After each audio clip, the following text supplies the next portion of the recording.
Assalamualaikum warahmatullahi wabarakatuh dan selamat sejahtera, selamat malam. So pada pertemuan kali ini kita akan sambung kelas ulang kaji kita, iaitu ulang kaji semalang bagi sains tingkatan 1 bagi siri yang kedua. Live bersama saya Cikgu Abdullah Yasir bin Muhammad Zain. Jadi untuk siri yang pertama, so kita telah laksanakan bincangkan tentang soalan 1 sehingga soalan yang ketiga. So pada malam ini saya akan sambung kepada soalan yang keempat. Tanpa melengahkan masa lagi, mari kita mulakan sesi ulang kaji cemerlang sains tingkatan 1 bagi siri yang kedua ini.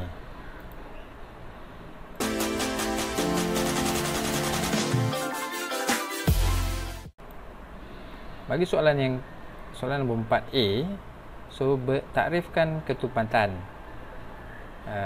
In English, define density.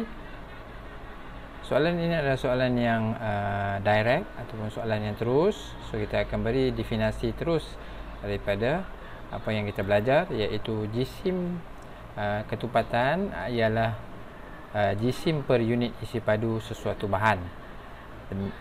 Density is a mass per unit volume of the material. Okey, soalan yang mudah. So di sini disediakan kita dapat lihat ketupatan bagi bahan-bahan yang berbeza yang menyebabkan ada 3 lapisan cecair di sini, dan juga pepejal yang ada di dalam cecair berada pada kedudukan yang berbeza disebabkan oleh ketupatan yang berbeza. Baik, seterusnya soalan nombor 4B1. Okey. Semasa makan tengah hari, Sofia telah memesan segelas air sirap sejuk seperti pada Raja 4. Okey, during lunch, Sofia ordered a glass of cold syrup as shown in diagram 4. So ini adalah gambar Raja 4. So ramalkan apa yang berlaku kepada paras air di dalam gelas apabila semua ketulan ais mencair. Predict what will happen to the water level when all the ice cube melts. Okey, 1 markah. So ini adalah soalan dia ada ciri-ciri yang sedikit penyataan di atas, penyataan STEM, iaitu STEM question. Selepas itu dia ada juga rangsangan, iaitu Raja 4 ini adalah sebagai rangsangan, stimulus, dan juga fokus soalan adalah ramalkan. Ramalkan adalah fokus soalan bagi nombor 4B1 ini. So kita perlu ramalkan apa yang akan berlaku kepada paras air di dalam gelas apabila semua ketulan ais mencair. Okey, so jawapannya, okey, aras air kekal sama selepas semua ais cair. Okey, the water level remains the same when all the ice cube melts. Okey, itu adalah jawapan untuk nombor 4B1.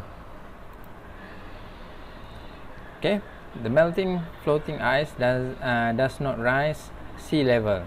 Okay, ais yang terapung tidak akan meningkatkan. Contohnya di lautan kita ada iceberg yang terapung, so dia tidak akan menaikkan kita punya paras laut, paras air laut. Okay, pada kuantiti yang sedikit. Okey, jadi untuk soalan 4, nombor 4B2, okey, so jelaskan jawapan anda, explain your answer. So objek terapung menyesarkan isi padu air yang sama dengan jisimnya disebabkan air mengembang apabila ia membeku. 1 ml ais mempunyai jumlah yang lebih besar daripada 1 ml air yang cair. So a floating object displays an amount of water equal to its own weight. Since water expand when it freezes, 1 ml of frozen water have larger volume than 1 ml of liquid water. So itu adalah jawapan untuk nombor 4B2. Seterusnya kita pergi kepada soalan nombor 4C. Berikan 2 penggunaan konsep ketupatan dalam kehidupan seharian. So berikan 2 konsep ketupatan dalam kehidupan seharian. So give two uses of concept of density in daily life. So banyak antaranya adalah balon udara panas dan kapal selam terapung di atas air. The hot air balloon and submarine floats on water. Untuk contoh-contoh lain, kita ada juga konsep ketupatan. Contohnya macam air layering. So kita ada konsep ketupatan di situ. Dan juga kita boleh katakan apabila bola pingpong kita kemit, so kita boleh kembangkan balik kepada keadaan asal dengan menggunakan air panas. So kita akan mengembangkan udara yang ada di dalam bola pingpong tersebut. Okey, seterusnya soalan kelima, 5A1. So rajah 5.1 menunjukkan satu proses yang dijalankan oleh tumbuhan. Diagram 5.1 show the process carried out by plants.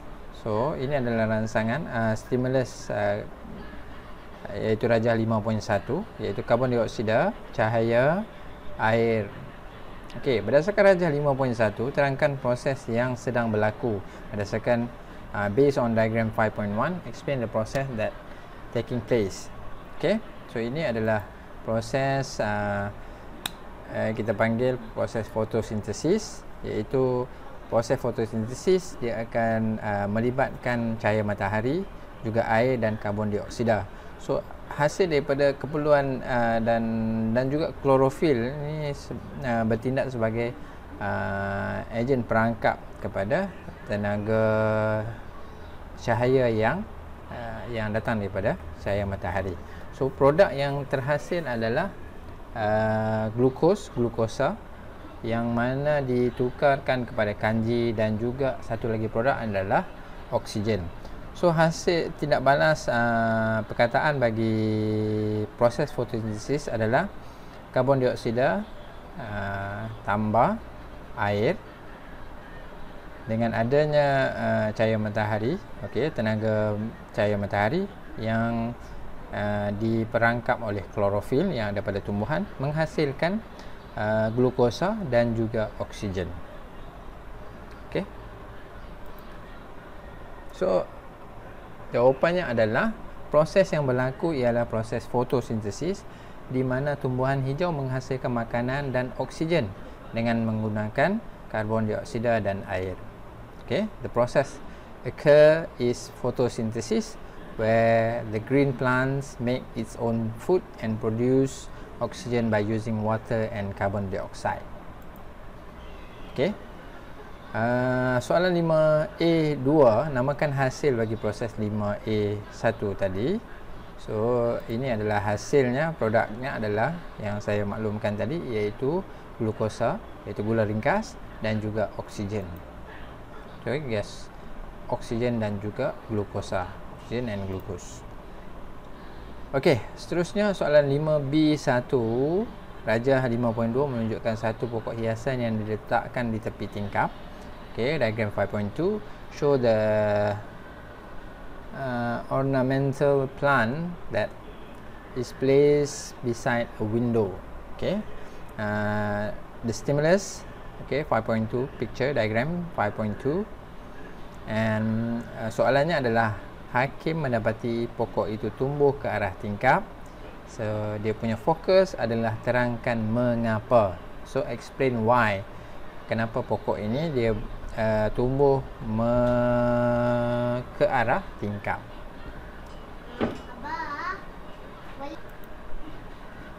Jadi kita lihat di situ.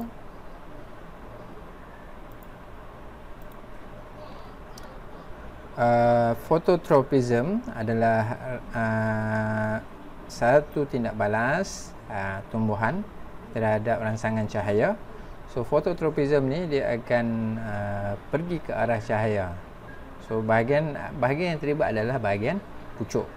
So hasil daripada tindak balas ini bertujuan untuk membantu tumbuhan itu untuk mendapatkan lebih banyak cahaya dalam proses dia untuk membentuk makanan dia sendiri melalui proses fotosintesis. Okey. So jawapannya adalah pokok itu mencari cahaya matahari yang masuk melalui tingkap. Okay, the plant looking for the sunlight that enter from the window. So ini adalah contoh jawapan. So jawapan yang hampir sama ada boleh diterima. Seterusnya soalan nombor 5B2. Hakim tidak menyiram pokok itu selama seminggu kerana tiada di rumah dan mendapati pokok itu layu dan hampir mati. Terangkan mengapa. Okay, so Hakim did not water the plant for a week because he was not at home and he found that the plant wilted and almost died. Explain why. Okay, ini soalan yang menerangkan juga, terangkan mengapa, apa yang berlaku, 1 markah. So tumbuhan tidak boleh hidup tanpa kehadiran air. Okay, plant cannot survive without water. So pokok yang memerlukan air untuk menjalankan proses fotosintesis. So the plant needs water, the water to carry out photosynthesis process. Itu adalah jawapannya. Baik, soalan yang ke-6 kita akan sambung pada siri yang ketiga. So terima kasih banyak-banyak. Asalnya itu sahaja, dan terima kasih banyak-banyak atas perhatian. Dan jika ada sebarang kemusykilan ataupun masalah, so anda boleh tuliskan di ruang komen di bawah. So saya akan cuba bantu bagi yang ada masalah. So terima kasih, dan kita akan jumpa lagi pada siri-siri yang akan datang. So saya ucapkan terima kasih. Dan untuk latihan anda boleh dapatkan juga di link yang saya sediakan di description. So itu saja daripada saya. Assalamualaikum warahmatullahi wabarakatuh dan salam sejahtera.